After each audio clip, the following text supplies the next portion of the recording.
I think Lee's ready. No, his camera just went off. Lee, are you okay? Are you dying inside? I mean, that might be true, but is your Wi-Fi dying? Lee Camp. All right. Let's hope this stops cutting off on me. I know. What's up, buddy? Are you having a Operation CIA something in your Wi-Fi cam? Apparently. To answer your question, I am dying inside, but I'm enjoying the show. So... Folks, if you're dying inside, welcome to Government Secrets, where we laugh because we're dying inside. We're dying inside as a nation, as a planet, and as a species, but who says we can have fun in the meantime? I like your new location. I also like that you're a little bit above the camera because I feel like when people wanted to feel like you were towering over them a little more. Well, they should. They should feel intimidated by my presence, both virtually and physically. I'm sure they are. I'm sure they are. I played high school football. Anyway, you have a Rockfin T-shirt? Oh man, yeah. Is that what you get if you like get to 20,000 subscribers or something? They're like, you've won a T-shirt. Yeah, that's right. I've got 30,000 subscribers on Rockfin, and all they gave me was this last. There you go. Come on, buddy. Listen, I won't deny that I'm going to work, I'd say 17% harder now that I know there's a T-shirt involved. That's such a definable number. It's 17% more work you're going to put in for a T-shirt. Absolutely. Absolutely. 18%, you go fuck yourself, unless it's a hoodie. If it's a hoodie, you might get 18%. I'll need a collared shirt for to get 20% and up. I'll need I need a little tiny shoulder pocket before I'm working 20% extra. Dude, I was going through my suitcase after we talked today, and I think I forgot to bring my T-shirt with the tiny pocket for. I thought you had like 3 of them.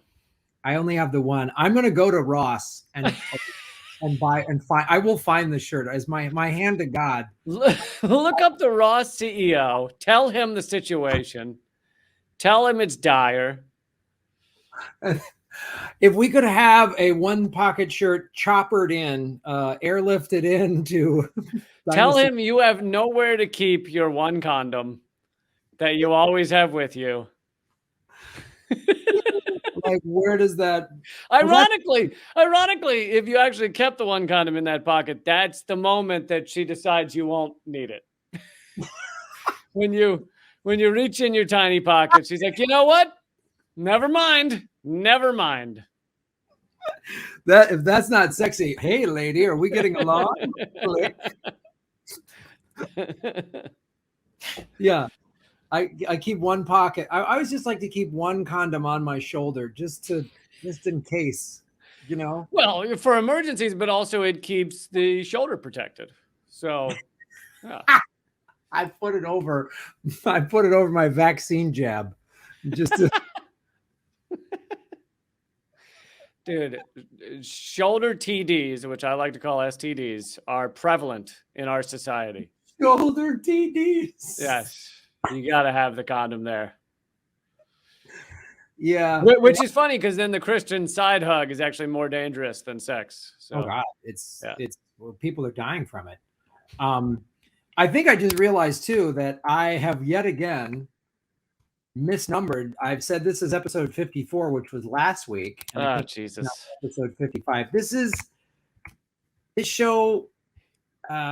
Can we tell people you're dyslexic just to get some sympathy for this? Or I think we just got to say I'm dumb. I think we just got to come forward and say Graham's dumb and he can't do this. But it's weird because it's like a dire need to insert and talk about the episode number and yet also get it wrong every week. Like if I were you, I would have given up on the episode number months ago. But you are every week. You're like, I am saying this fucking number.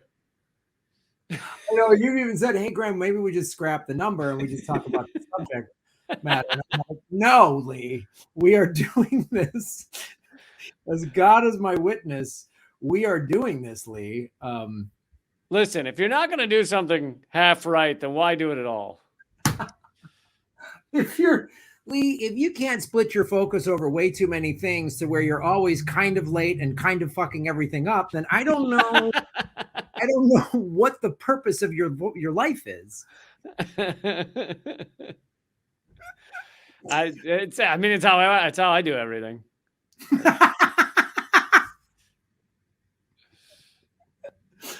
Oh, this is fantastic. Are you excited for our live show next week?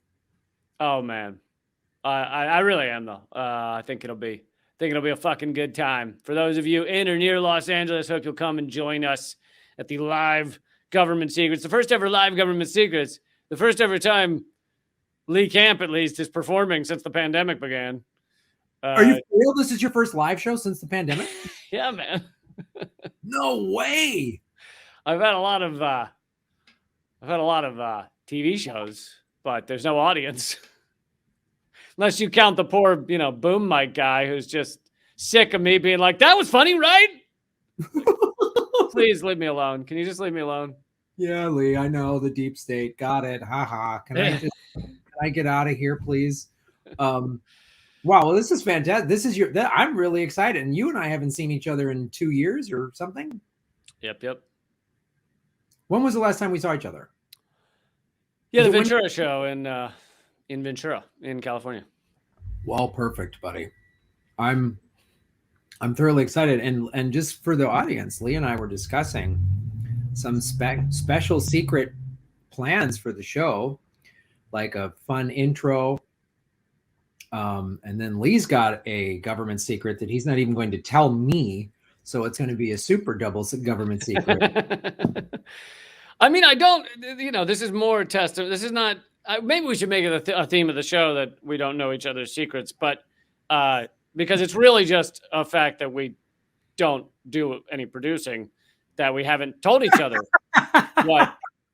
what we're covering.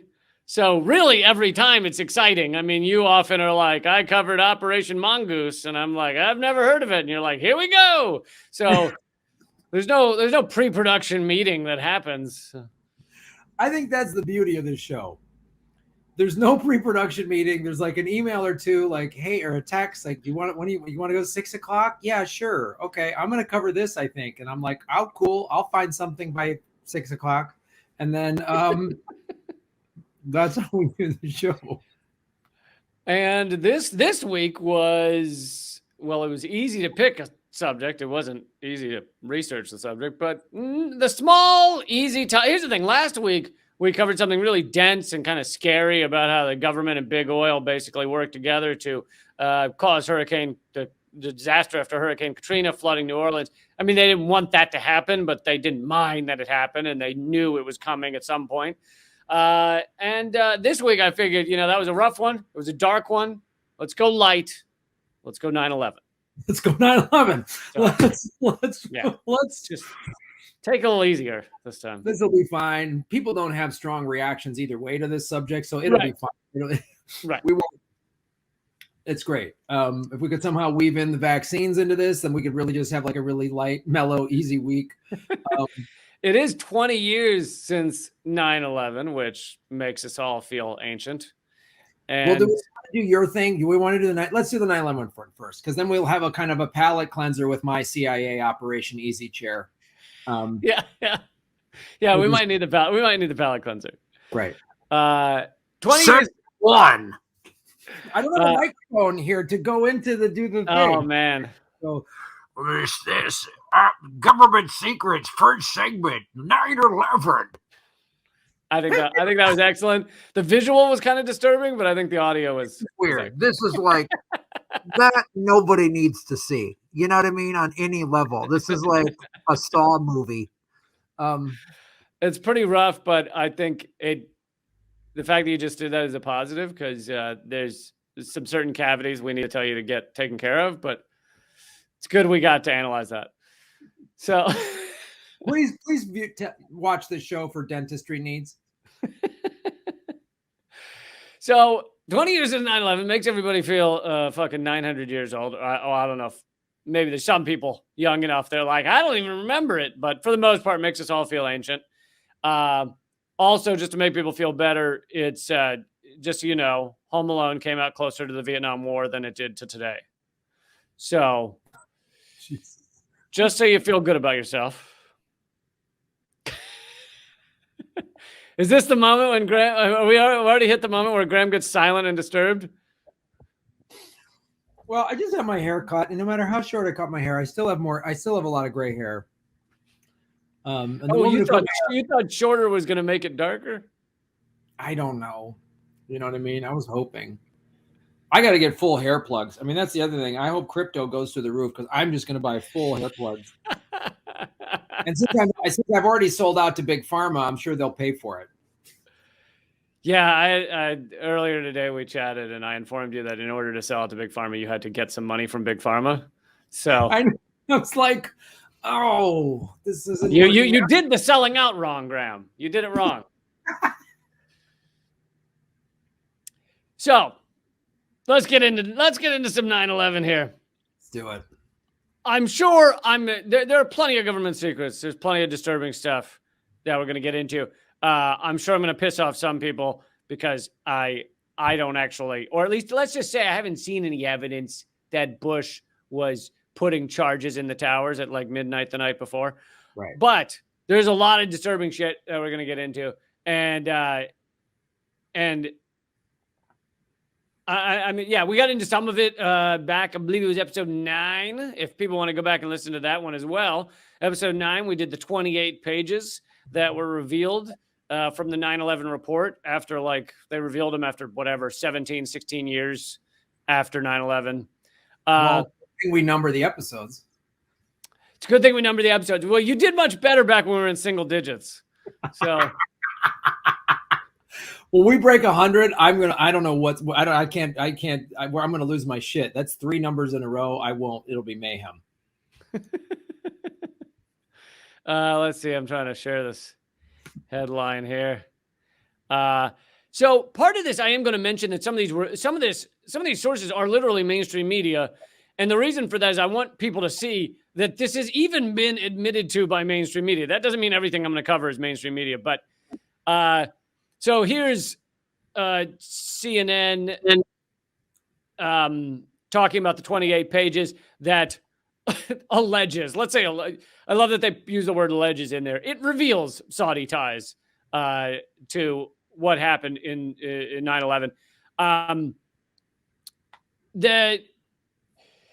So 9/11 occurs and several things occur immediately afterwards. Such as the fact that they flew the bin Ladens out of the country, not Osama bin Laden, but many other members of his family, which the Bushes were quite close with. But so, and that was even talked about as long back as, let's see, where's this one? As far back as Fahrenheit 9/11, Michael Moore had it in his movie about how the bin Ladens were ushered out of the country immediately after. And that's CBS News right there. Immediately after after 9/11, the day after, when no flights were allowed to be flying. So literally nothing's in the air, and the Bin Laden family is in the air, just flying around the country, just enjoying the open skies. You know, sometimes you just want to get loose.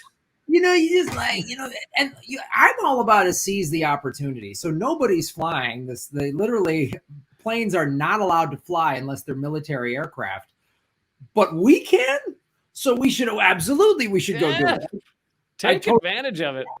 When are you going to get to do this again? This is a once in a lifetime opportunity to be flown out of a country that has sealed off its skies. Yeah. Well, it was really once in a lifetime. So that is a huge kind of initially a government secret. Then it becomes revealed, and yeah, I mean, what it says about even just what that says about our government, about what was going on is fucking like incredible corruption, connections. I mean, they didn't even take the time to interrogate these people. Let's for the benefit of the doubt, let's assume for the moment, and by the way, I'll change this in a minute, so the listeners don't freak the fuck out. Let's assume for a moment that the Bushes and them, all the elite oligarch team had no idea anything was going to happen at all. Still, the fact that you wouldn't stop and interrogate the family of the guy who you think did it is like insanity, unless you are incredibly corrupt and don't even care if 3,000 people just died. You just want to help your oligarch friends get out of the country.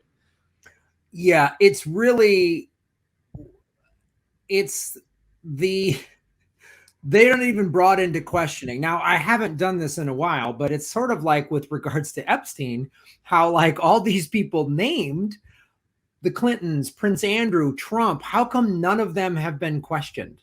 Like, you would at least question it. And if something like this happened to regular people, if a family member of yours or mine were implicated in a massive terrorist attack, I'm pretty sure you and I would be questioned. I'm pretty sure there might be a like, even if it was, even, you know, and people go, oh, well, Osama bin Laden was, you know, removed from his family because they disagreed politically. It's like, even so, if I had a brother who killed, you know, let's decrease it, 2,000 people.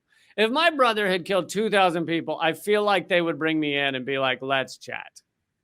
I think they might. I think if your brother killed 200 people, they might go, hey, Lee, if your brother killed 20 people, they might come in and go, and by the way, actually, we'll pick you up.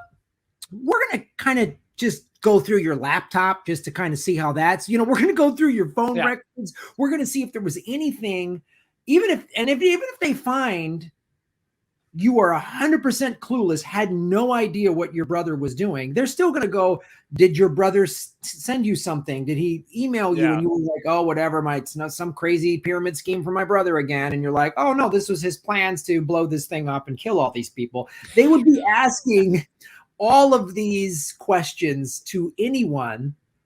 They would be constantly, I mean, it's insane to me, not to mention the biggest attack on American soil since Pearl Harbor. They just sort of like were there family members of the Japanese Empire that just got to fly around the Hawaiian Islands after December 7th, 1941? No? Okay. Like, they put Japanese Americans, they put them in camps just for being Japanese. Who had no connection to anything. They were American citizens. They paid taxes. They owned businesses. And they took their land and put them in camps. But the bin Ladens, if I understand this correctly, according to CNN and CBS, were flown out of the country with the protection and green light from the American government. Okay, that seems reasonable. Yeah, I get it. And think about how tough it is for like me to get through TSA just because I have like a beard. I mean, meanwhile, the bin Laden family escorted private jets. It's like, dude, my TSA pre just lapsed and I had to reapply for it. So I just flew and I had to go through regular security where I had to take my shoes off and I'm, you know, and no one at TSA watches my YouTube show, so nobody cares what I talk about. So it really, I'm sticking by I decided to make a stance after 9/11 that I was never that I was going through all of their shit, and I'm going to make it just as slow and awful as possible for them as can be, and so I go through it every time. I opt out of the fucking scanner. And they have to pat me down, and it all takes longer for me, but it's also a subtle fuck you to them. So I don't know who I'm getting with this, but I'm getting someone. I'm fucking over someone. I don't even know who it is. It's the poor kid who's got to touch my balls. Yeah, he's got to touch your balls with the back of his hand. I like that creepy, or they like back. It's the weird. I'd rather have him just flat out jerk me off than that fucking weird thing. Like, I mean, many of them I've asked if they'll at least take me out to dinner beforehand, and none of them have said yes. What I always, anytime I've had to do that, we're like, oh, you won extra security or whatever. You won. Yeah, well, as white guys, you know why they put us in the extra security line is so that they can pat down like 19, you know, Arab guys and then act like it's random. Oh, totally so random. They'll have the one white guy in there that they'll be like, look, it's random. See? I always typically, if a guy's patting I always at least go, oh yeah. Just Yeah. when You gotta. or I'll touch, like the back of his head or something. Just go, oh. Pat the back of his head. They love that. They love that. And then go, I can't even get my dog to do this. They like that. Or I'll just say like, yeah, that's what I'm talking about. Or something like that. You know what I mean? So, all right. So obviously that's a big scandal. The 28 pages is a big scandal. But there is something to be said for the fact that the 28 pages is a bit of a limited hangout, which we've talked about this term before. It doesn't mean it's fake. It means it is something that has been revealed, that is a reality that's uncomfortable for the American government or the American intelligence services to be allied with the country that clearly helped fund, at the very least, the 9/11 attacks. And so just to clarify for the audience, let's just real quick. The 28 pages is showing all of our basically ties to Saudi Arabia, and that how the pilots, they knew they were tracking these pilots from Saudi Arabia. Right? Yeah, not our ties, but the ties of the Saudi, of certain members of the Saudi Arabian government. Now, the Saudi Arabian theocracy has different, components, and some of them fucking hate each other. But certain portions of them helped fund some of the hijackers, and they knew that back when they were writing the 9/11 report. Clearly, I mean, years ago, and yet it was redacted. It was covered up. They, thought it would hurt our relationship because we have a nice weapons deal relationship and many other geopolitical agreement with Saudi Arabia, and they give us lots of oil and things like that. And so they thought it would hurt the agreement with that, our work with them, and et cetera, et cetera. And that's all true. It was bad enough when it came out, but it would have been bad in the view of most Americans. Like, it would have been fucking catastrophic if it come out right as everyone was still frothing at the mouth after 9/11. But so it's not that that's not true. It's that there may be a lot more to it, in that how much the U.S. knew. And by the U.S., I mean the Bush administration, this upper echelon of oligarchs. How much did they know as to what was going to happen? Another thing that is fairly commonly known, which you can find mainstream media articles on this as well, is that Bush was given at least one, maybe more briefings about bin Laden being determined to attack within the U.S. They knew something was going to happen, and yet they seem to have done absolutely nothing about it. And you have, go ahead. I was just gonna say, yeah, and that to me is the most compelling evidence. I agree that, like, did George Bush plant dynamite in the trade towers and boom? No. I think what the most plausible thing is they knew this was going to happen and just allowed it to happen, and just so that could justify it. And I've been trying to find, because I'd love to do a government secret on this. There's always been speculation that FDR knew the attack on Pearl Harbor was going to happen, and he kind of let it happen. And I'll try to find more research on this to cover this. But he pulled senior military leadership out of Oahu, days and weeks leading to that. And a lot of people nowadays, we view World War II and it was like, oh my God, it was so horrible, we had to go in. But in fact, most of America did not want to go to war. Oh. And although the government may have known what was going on within the Holocaust, your average American didn't know any of those details yet. And I hope they would have cared. Who knows whether they would have cared. But and so in order to basically get into World War II, you kind of needed an attack. So, yeah. And I think, that makes the most sense to me, is that they're needed it justified, FDR was like, oh, great. Now most Americans did not want to go to World War II. Oh, now they do after Pearl Harbor. And most Americans, I mean, you got to understand too, the thing that makes the most sense to me in terms of just I always like to say on my show, follow the money, connect the dots, get the truth right. So the peak of global military spending was 1980, right? The peak of the Cold War. The lowest time since 1980 was the year 2000. Was the lowest in military spending. And then after the 91 collapse of the Soviet Union, our military budget started going down because we didn't have that great powerful enemy anymore. And there were many, and I'm going to get into this, who were very upset about that. In the ruling elite, who needed to find a reason to turn that around. The decrease in military spending, decrease in a desire for belligerency around the world by Americans. Your average American did not want war or support war with anyone at that point. Yeah. Yeah. And that's why, to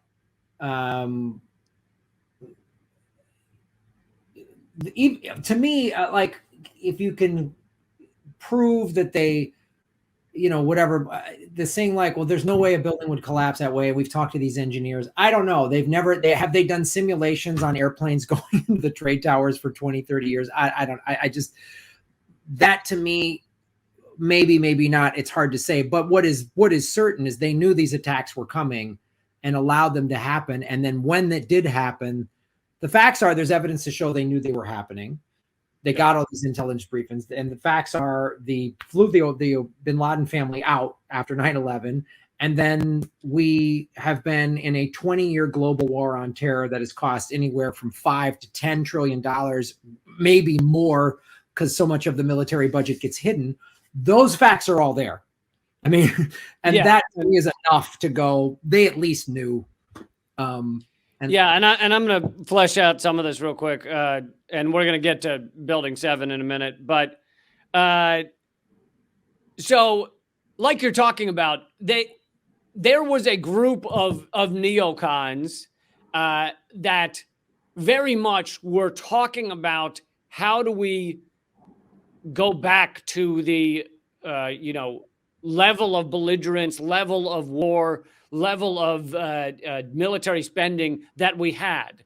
What do we do without that great, powerful enemy that kept Americans scared and in line and allowed us to just fucking dump trillions of dollars into the military that they could both funnel into their own pockets and use to really control a global empire? And so one of the biggest groups that was talking about this was the Project for the New American Century, which was, or PNAC for short, which was, and again, this is the Wikipedia version, so this is the sanitized version of what they were, but was a neoconservative think tank based in D.C. that focused on U.S. foreign policy, established as a nonprofit educational organization in 1997. Kind of like how if you tell someone to shoot someone else, you're being an educator. You're a teacher. Point that gun at him and kill him. I educated that man. Look, I think Jeffrey Dahmer was a cooking enthusiast. And so it was founded by Bill Kristol and Robert Kagan, who are two, they pop up in everything, especially Kagan, but Kristol as well. They're like the architects of a lot of our endless war, fucking endless killing.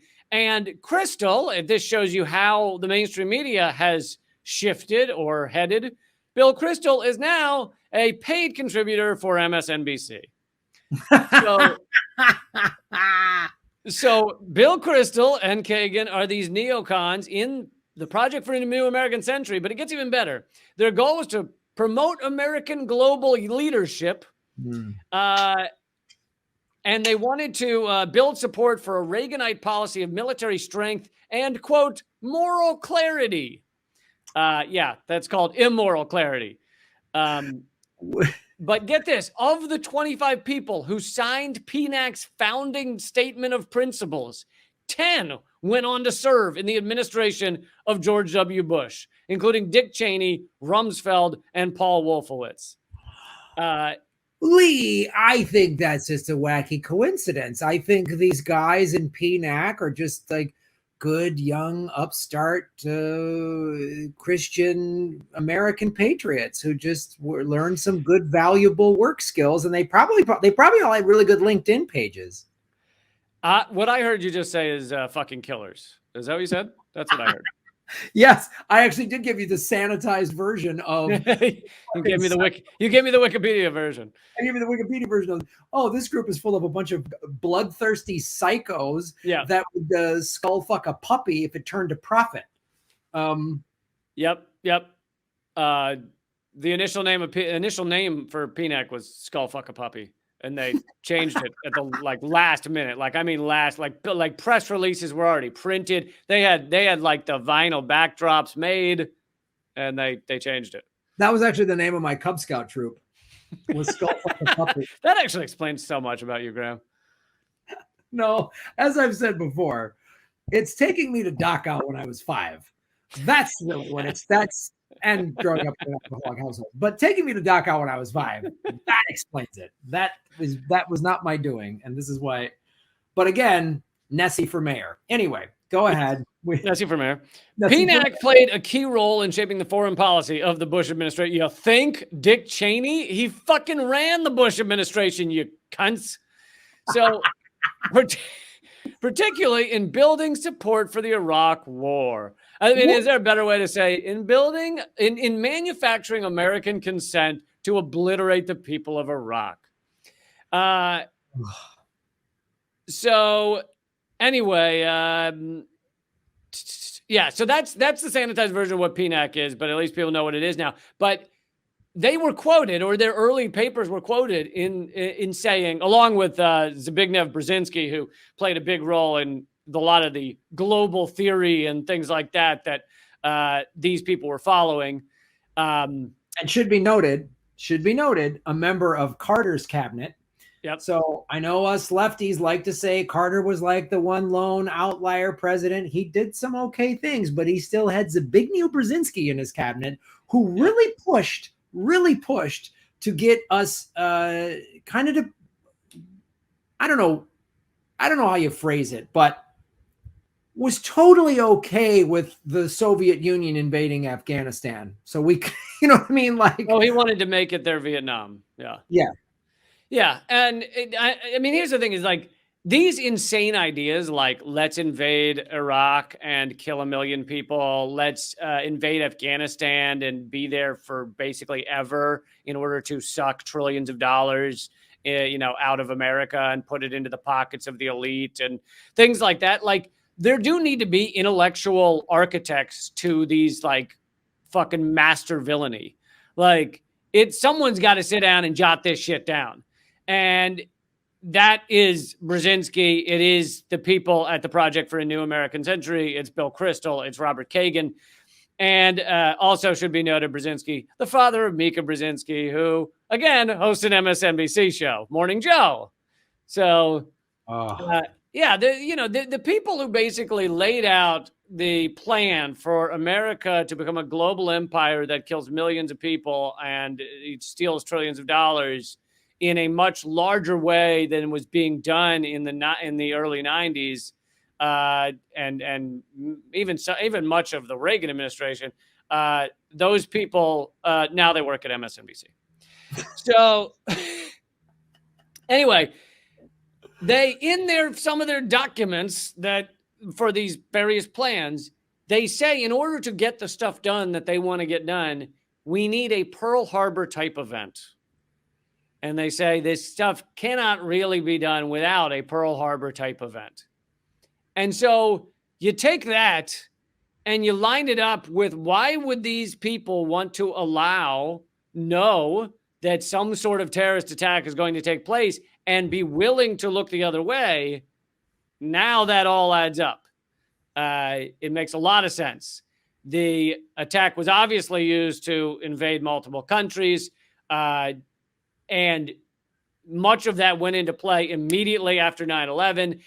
General Wesley Clark, as we've mentioned before, said that it revealed years later that he went to the Pentagon in the days after 9/11, and they immediately told him that he ultimately ran for president as a Democrat, right?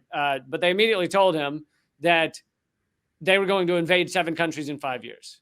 So why would they know that immediately after 9/11? Why would they say these 19 scrappy assholes attacked the U.S. and we're going to invade 7 countries in 5 years? Because these plans were already sitting there ready to go, waiting for the proper time to put them into use. It allowed them to crush our civil liberties even more than they had before.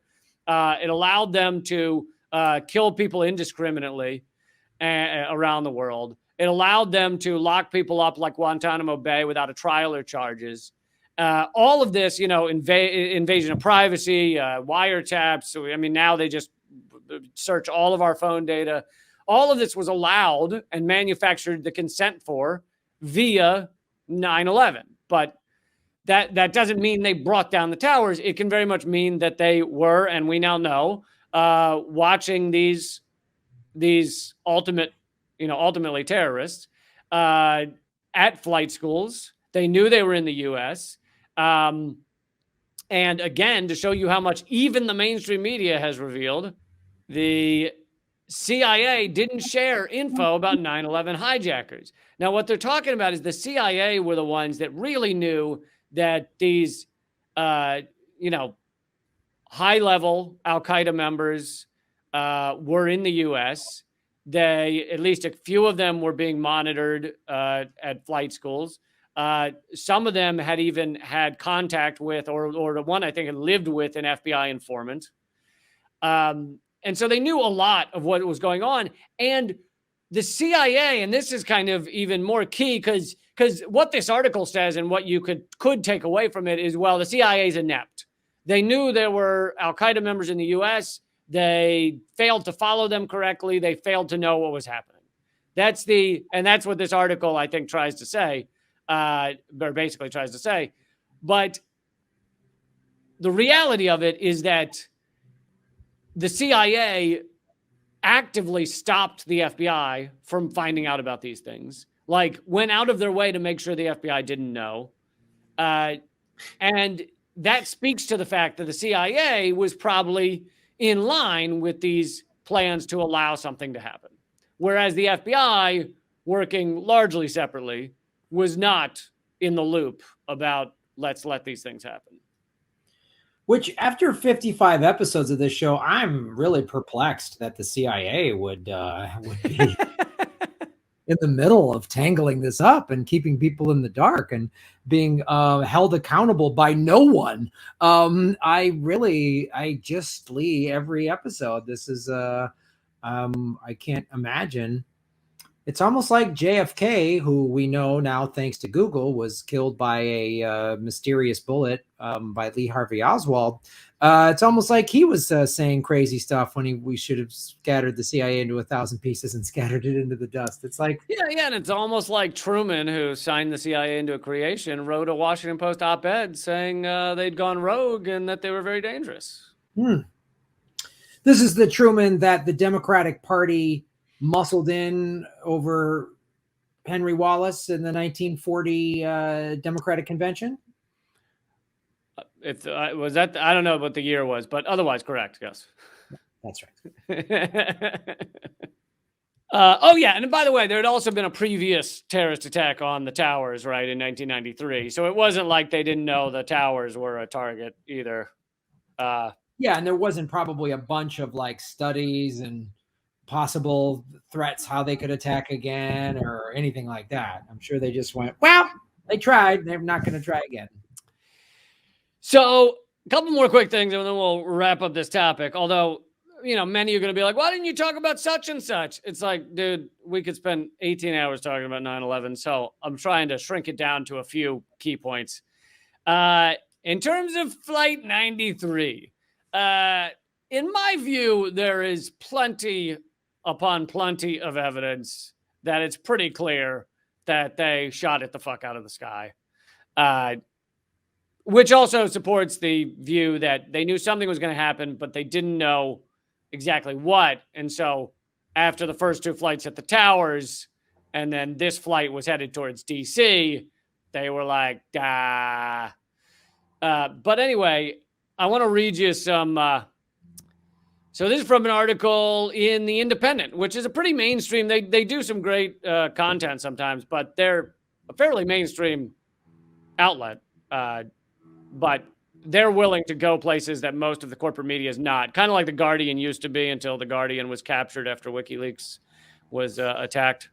But yes.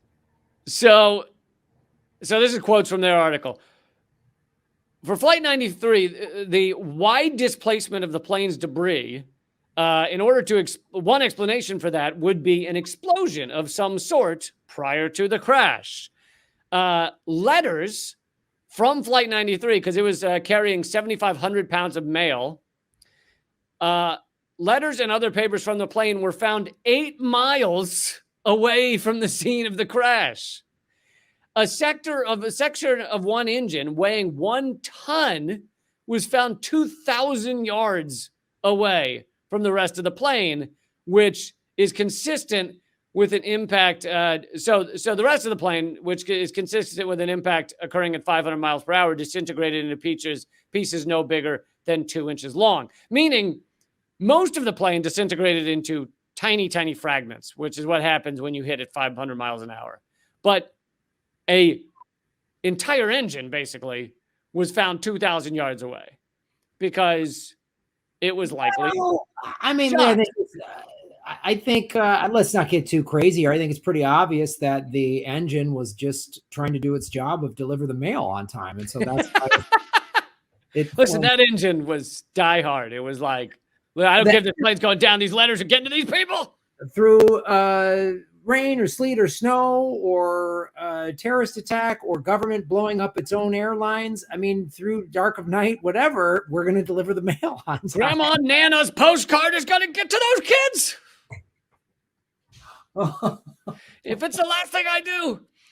If it's the last thing I do. So it makes sense. Other remains of the plane were found 2 miles away near a town called Indian Lake. All of these facts were widely disseminated and confirmed by the coroner, Wally Miller. So where were the jets that the American government apparently scrambled to hunt down Flight 93 after the first planes had hit the Twin Towers? What the government acknowledges is that the first fighters with the mission to intercept took off at 8:52 a.m., that another set of fighters took off from Andrews Air Force Base near Washington at 9:35 a.m., precisely the time that Flight 93 turned almost 180 degrees off course towards Washington. Flight 93 did not go down for another 31 minutes.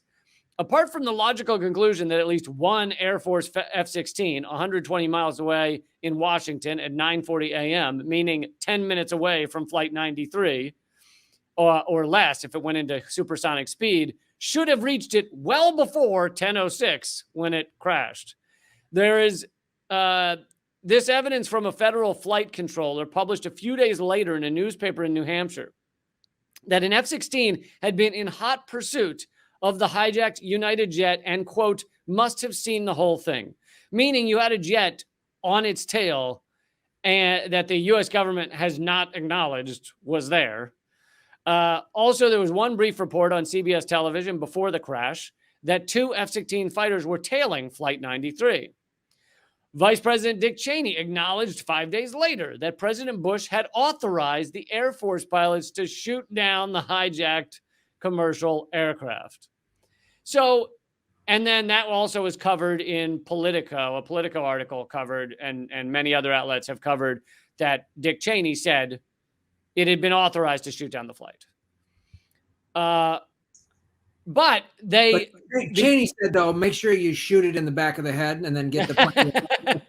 And then after he shot the flight, he got the flight to apologize to him. Like Flight 93 apologized? Yeah. That makes sense. Yeah. But it didn't, they apparently decided after I assume after they shot the flight down that it didn't look good. They didn't want to answer questions about why they killed all those people. And so they were like, well, let's say that they were heroes and they knocked the flight into the ground. Because, you know, it only takes how many minutes to knock a flight into the ground? But anyway, so That's what they claim, but that also doesn't add up with the phone call evidence. So I guess because this flight was flying low enough, that people were able to get phone calls out. Also, this was a time when they had the phones in the back headrests. Right. So there's many calls to loved ones that went out, and they used these in like documentary evidence and stuff to be like, here are the calls from loved ones, and then they decided to take over the plane. And that sounds really nice and heroic and makes people feel good.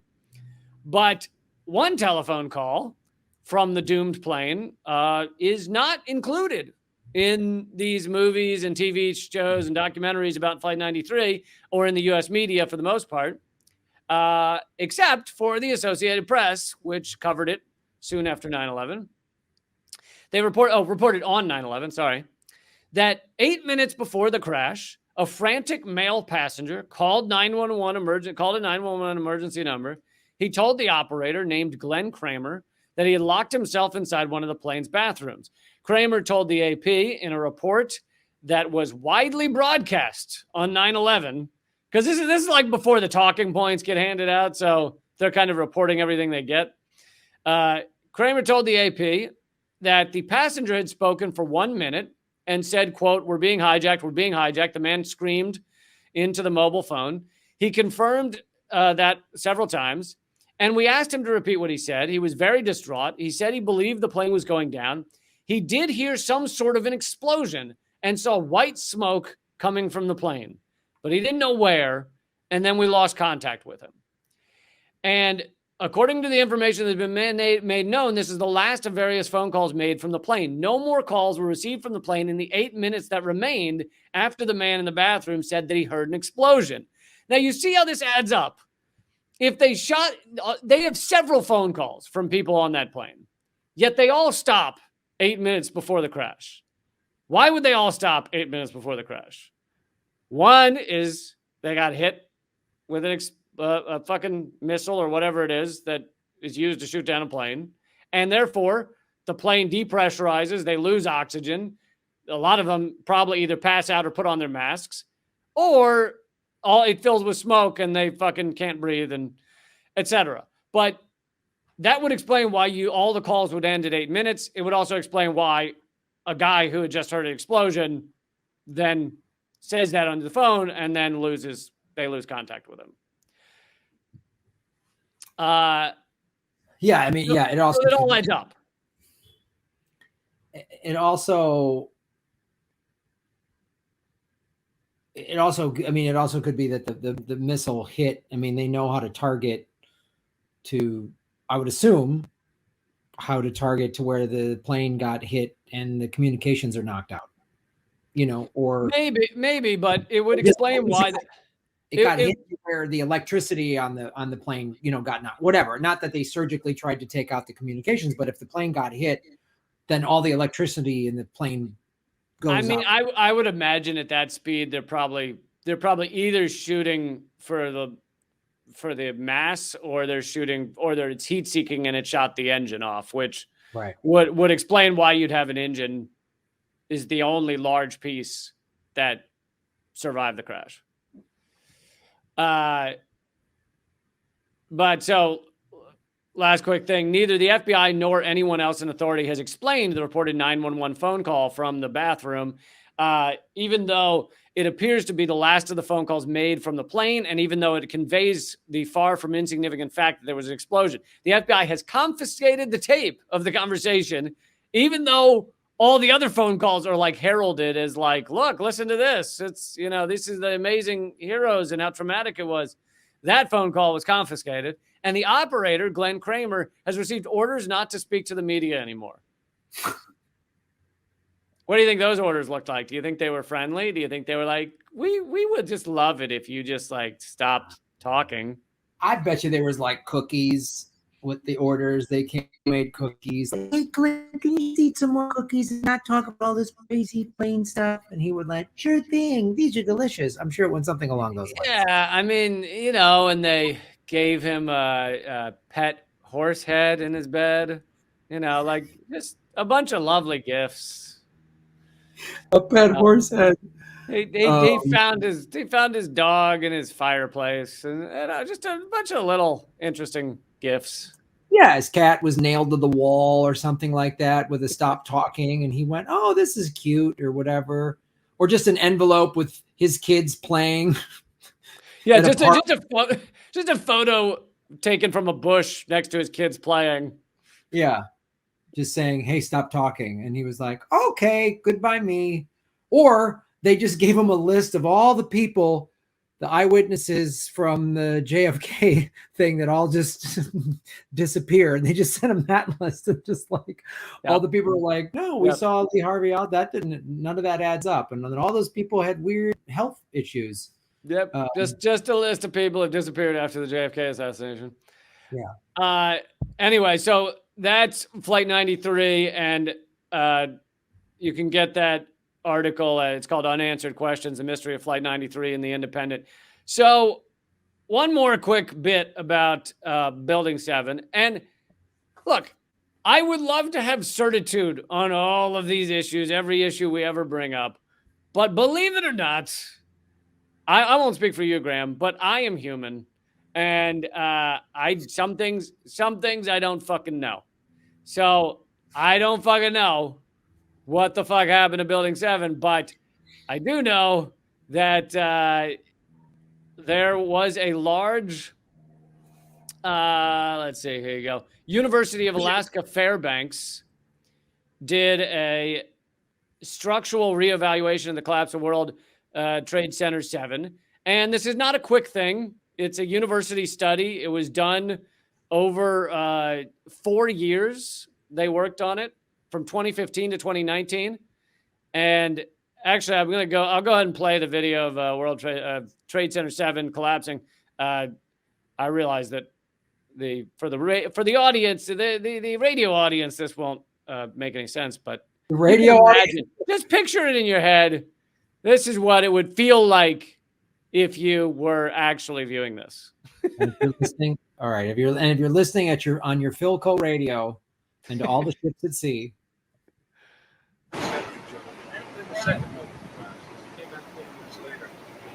Looking like a Three Stooges movie covered with plastic, I swear to God. But you gotta go through that. That's some good shit. Then we went back there. Whoa!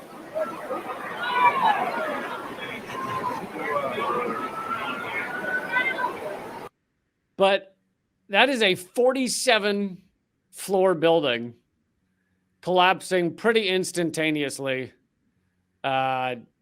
straight down. I'll read what this is just so you can go read the final report. Actually, if you Google this, University of Alaska Fairbanks, and you can read the final report. I'll just read the synopsis. This is a study of the collapse of World Trade Center Building 7. Oh, and I should have mentioned, well, maybe they'll say that. It collapsed hours after the jets hit the Twin Towers and knocked those down. So this was literally hours and hours afterwards. A 47-story building that suffered a total collapse at 5:20 p.m. on September 11th. Following the horrible events of that morning, the objective of the study was threefold. Examine the structural response of WTC-7 to fire loads that may have occurred. 2, rule out scenarios that could not have caused the observed collapse. And 3, identify types of failures and their locations that may have caused the total collapse to occur as observed. The University of Alaska Fairbanks research team utilized 3 approaches for examining the structural response of WTC-7 to the conditions that may have occurred. First, we simulated the local structural response to fire loading that may have occurred, which below floor 13, where most of the fires in World Trade Center 7 are reported to have occurred. So by fire loading, they just mean all the fires that had broken out internally. Those fires broke out because the World Trade Center collapsed next to it, which causes immense heat. So there were fires, but as you saw in that video, those fires were not engulfing the building like we saw with the, what was it called? Grenfell fire in London. But second, we supplemented our own simulation, computer simulation, by examining the collapse initiation hypothesis developed by the National Institute of Standards and Technology, NIST. So NIST is kind of the official organization that said, yeah, that building collapsed because of fire. Third, the official government organization. Third, we simulated a number of scenarios within the overall structural system in order to determine what types of local failures and their locations may have caused the total collapse to occur as observed. The principal conclusion of our study is that fire did not cause the collapse of WTC-7, contrary to the conclusions of the NIST and private engineering firms that studied the collapse. The secondary conclusion of our study is that the collapse of WTC-7 was a global failure involving the near simultaneous failure of every column in the building. So that's the synopsis. And it basically, the conclusion they come to is that you couldn't, a building like that has never collapsed completely all at once from internal fire. A building apparently of that size has never collapsed from internal fire to begin with, but you don't like see the thing engulfed in flames. So the argument has to be that internal fires weakened it to a degree that it's caused an instantaneous failure, which these folks in their 4-year study say is impossible. Now, again, I'm not saying I know what happened, and I can't come up with a conclusion because I'm not an engineer, but you know what the official story is, you know what this study said, and I'll let people take it from there. But I think this is the janitor's fault. They didn't empty the trash cans, and probably not. All of the fires spread. Also, they tell you not to hang heavy stuff from the drywall. Like if you put something too heavy, it can bust up the drywall. And so I think that might be. They notoriously had heavier posters like on the walls. I think it's reasonable to say it was heavy artwork. I mean, we can just say it was heavy artwork. I mean, the number of buildings that go down across the world from heavy artwork is, I stopped counting. I don't hang anything on my walls anymore as a result of the heavy artwork. Scourge. Scourge. Scourge is heavy artwork. Scourge is heavy artwork. Yeah. Yeah. So it's some might say a pandemic. I think a poster and on foam core is maybe the best you should go for, but I wouldn't go with heavy artwork. I mean, really, I just finger paint the walls. That's anything beyond that makes me nervous. It's a lot. The decoration in my apartment is all hand turkeys, just all hand turkeys. That is it. Gobble gobble gobble. Otherwise, I get very frightened. Yeah, I think really as a society we need to go more towards hand turkey art. I remember that was your fear.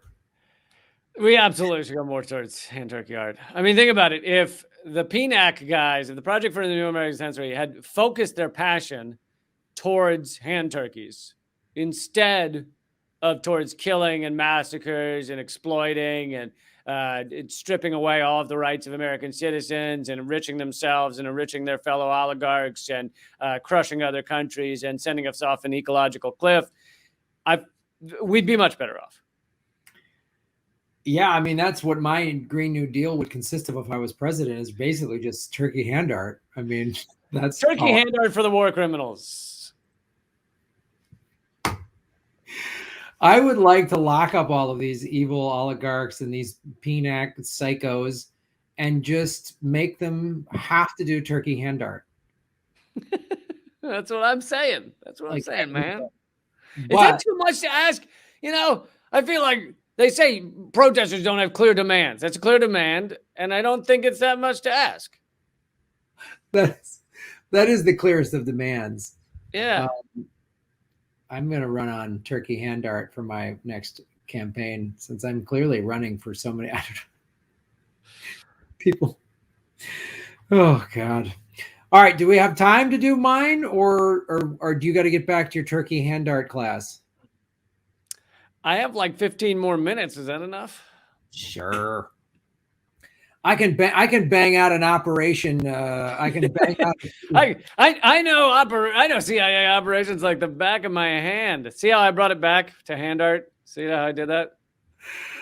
Well, and again, I found I was playing this. We were actually going to do this one last month, and I found this one the good old fashioned way of just playing Operation Roulette, CIA Operation Roulette on a search engine, and I found this one, Operation Easy Chair. Now this was right a joint. It's funny because I have heard of that, but for me, that was when I take a 6-pack of beer and a bag of nachos, a bag of Cheetos, and I dump it all over my lap, and I spend the day there. I thought Operation Easy Chair was just what they've done using TV, media, and social media to make America just really stupid over the last 50 years. Dude, that's the most brilliant operation. Honestly, the CIA spends all this time killing people and shit. All they had to do was just like quality TV content. Just literally like Real Housewives is the most effective CIA operation I've ever had at just making Americans divided, distracted, and afraid. Yeah, I guess I spoke too soon when I said quality TV content. Just middle-aged women with a lot of plastic surgery screaming at each other is all we needed. Who doesn't need that more? So Operation Easy Chair was a joint covert operation of the U.S. Central Intelligence Agency and Dutch Internal Security Service, BVD, and the Dutch Radar Laboratory from 1958 to 1962. The goal of the operation was to place a covert listening device in the office of the Russian ambassador in The Hague. The office of the Russian ambassador in The Hague? So, named for the bug the CIA claimed to have found in a chair, the operation was a response to the discovery of The Thing, a passive covert listening device discovered in the Great Seal gifted to the American Embassy in Moscow by the Dude, the number of gifts these folks exchange, always trying to put something inside of them. It's like, why would you ever take a gift ever from the United States or Russia or China or any of them? You'd have to be a fucking idiot. Like this is right. Like, I don't work in international politics, let alone espionage. And I know the first time I ever read, probably in 2003, I know I'm not going to get any of this Nigerian lottery money. I know that's not going to happen. And yet I don't work for the State Department. I didn't go to PNAC. I wasn't trained on how to be evil. And I figured that out. So if anybody who's an adversary goes, hey, here's this gift, I'm not going to go, well, this will look great on this wall and hang it up. So, there's probably something weird in here. You know what I mean? Like, anybody gives me any. This lifelike sex doll seems perfect for my office. She doesn't have a video camera in her eyeballs at all. No. Oh, wow. It's a pimento loaf that they say you're supposed to eat through your anus. Okay, how could this go bad? I'm going to stick a pimento up my ass and see what happens. Like, how could this go bad? So mystifying, but let's go back. Oops, add to stream. Let's go back to, there it is, Operation Easy Chair. So, and again, our tax dollars went for this, which is great. The operation, resulted in the creation of several devices, notably Easy Chair Mark I, 1955, Mark II, 1956, and Mark III, 1958, and the Mark IV. But Lee, don't forget the Easy Chair Mark V. Now, for my money, Mark III. Did each of these have better assets on them? Like, what was the difference between the Mark IV and the Mark V? Was it this one massages your balls? This one will actually get right between each toe. The all-new Operation Easy Chair Mark IV with more wasted tax dollars. Like, what is the? I wish did they have ads like the all-new, like swooping in like a car or whatever, like. The Mark III, I remember, like the soft spot on your elbow skin, it had a really good way of grabbing that. It would just pull that around, which was really enjoyable. I mean, that Mark III, I don't know why they ever left the Mark III, because I was really into that. The Mark III was fine. It's like it's like when you get some new software or something. It's like the old one was fine. I don't need. There's no. I mean, the Mark IV was okay because it massaged your lower back and it had that thing that whispered in your ear that says, "I think you're pretty." But I mean, you know, the Mark V pulled your hair, which I was not into. Like I wasn't into that.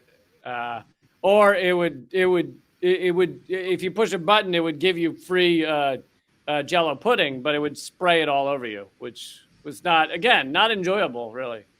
Yeah, I'm not. It should be an extra feature you could add if you want it, but I don't want it standard because, like, I'm not into that or whatever. Like, it would bite you. Remember, it would bite you and say you're naughty, and I'd be like, well, I don't like being bitten. Like, I mean, you didn't mention Mark VI, which did come out with a Gatling gun. That was the James Bond one. That, you know, if you're ever in your easy chair and find yourself in a fight with a, KGB agent, right.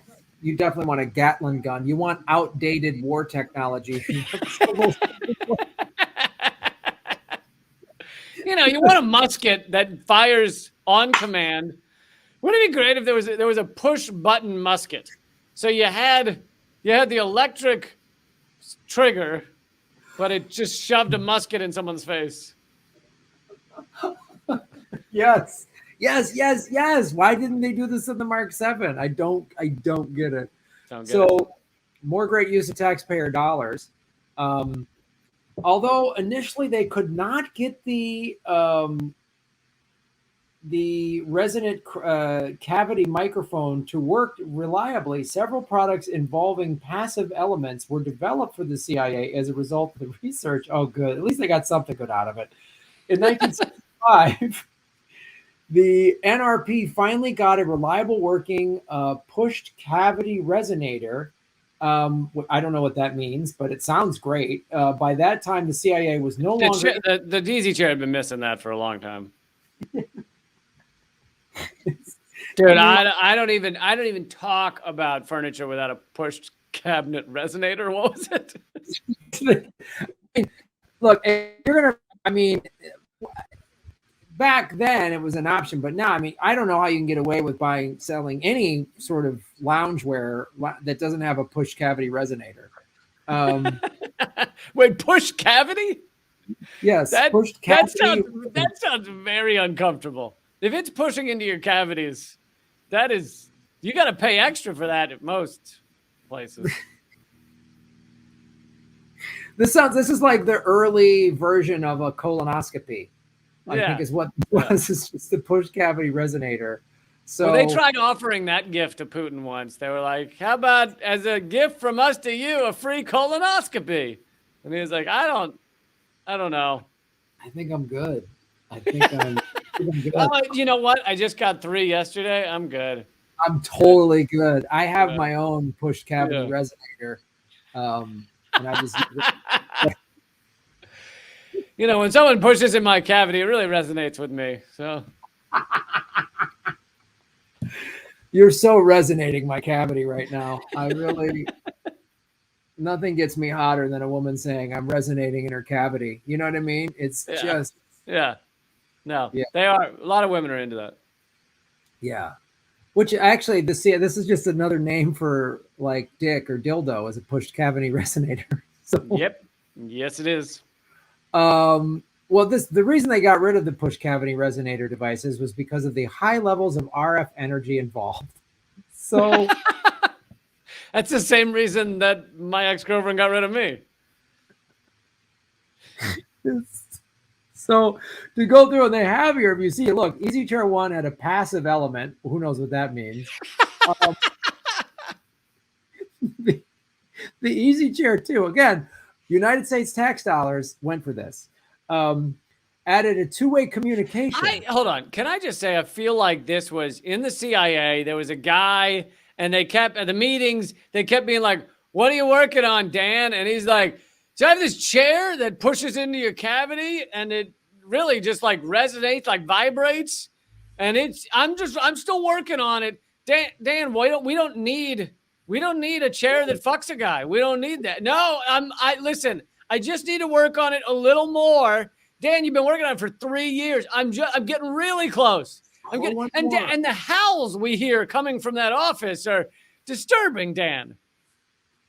It literally feels like they put the guys from, John Belushi and the guys from the Animal House crew in there. They were like making this because the Easy Chair 2 had two-way communication.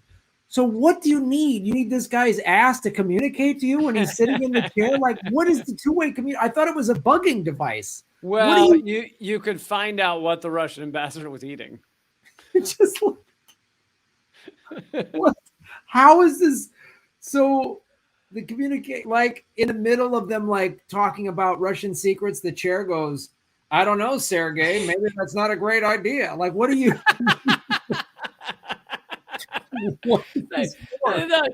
Let's not attack the United States. Yeah, I don't think putting missiles in Cuba is such a hot idea. Like. Did you just hear the chair say maybe we drop communism? Did the chair just say that? Yeah. I think was that the chair. Maybe give Russia back to the oligarchs. Was that the chair?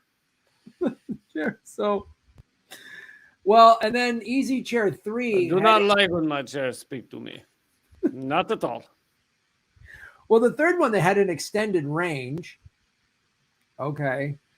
And then Easy Chair 4 had the high power.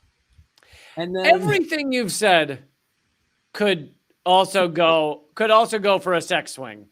Like every last detail. Oh, wait till you get to Easy Chair 5. Easy Chair 5 was multi-channel. So it was a multi-channel sex swing in the Kremlin or whatever. The nice thing is that the chairs traditionally are easy. They don't play hard to get. You can usually fuck a chair quite easy. They're always up for it. Well, someone put in the chat, "Damn it, Sergey, your asshole collapsed the USSR."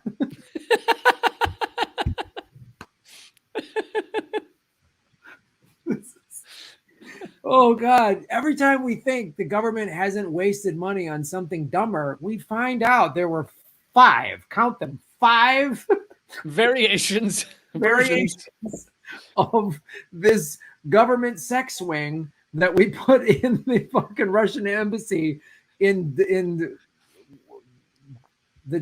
Netherlands or whatever the fuck. Like, in The Hague. Yeah. In The Hague. So there's Operation Sex Swing, buddy, aka Operation Easy Chair. I would love to know what. All right, this is going to sound like a pun, but what came of this? Because I would love to know what intel they ultimately got. Yeah, they got the size of every Russian ambassador's butthole. They got that planted. They got that blueprinted. They got the schematics on that. Can you imagine after 4 years, Dan comes in with the printout. He's like, "We have the information." And they're like, "We still don't understand why you needed to do this." Dan, I think that we just paid you to just kind of work through your own fetishes, Dan. That's kind of what I feel like we just did. No, it works. We've got a two-way communicating sex Look, swing. I've graphed the results of butthole size for each Russian ambassador. If you see the graph, it goes each time this guy's butthole. What then happens is then America's GDP goes up. So yeah, that's government secrets final segment. It always gets better. See, we needed this at the end of the 9/11. We needed this. We did. Ridiculous sex swing that they later abandoned. I'm sure they're still pulling data out from that. All right, man. I gotta run, but yeah, everybody check out radanymedia.com. New episode of Redacted tonight just came out. All that's at leecamp.com. And our live show in Los Angeles is next weekend, the 18th. Hope you'll join us. Tickets on Graham's website and my website, leecamp.com. So hope to see you there. Check out There's all Leaves info, Rad Indie Media. Yeah, go to grahamel.com or leecamp.com to get the tickets for the 18th plus Ron Placona and I shows. So check all that out. Lee, I will see you, my friend, next week in sunny Southern California. It's happening, man. Fight the power, and I'm talking to Dynasty right now. We will have a sex swing on stage. Dynasty also sounds like your favorite stripper. So Oh, I was what's Dynasty? talking to Dynasty last night, and Yes, Dynasty, my favorite stripper, will be there. It's going to be great. all right, man. See you soon. All right, buddy. Bye.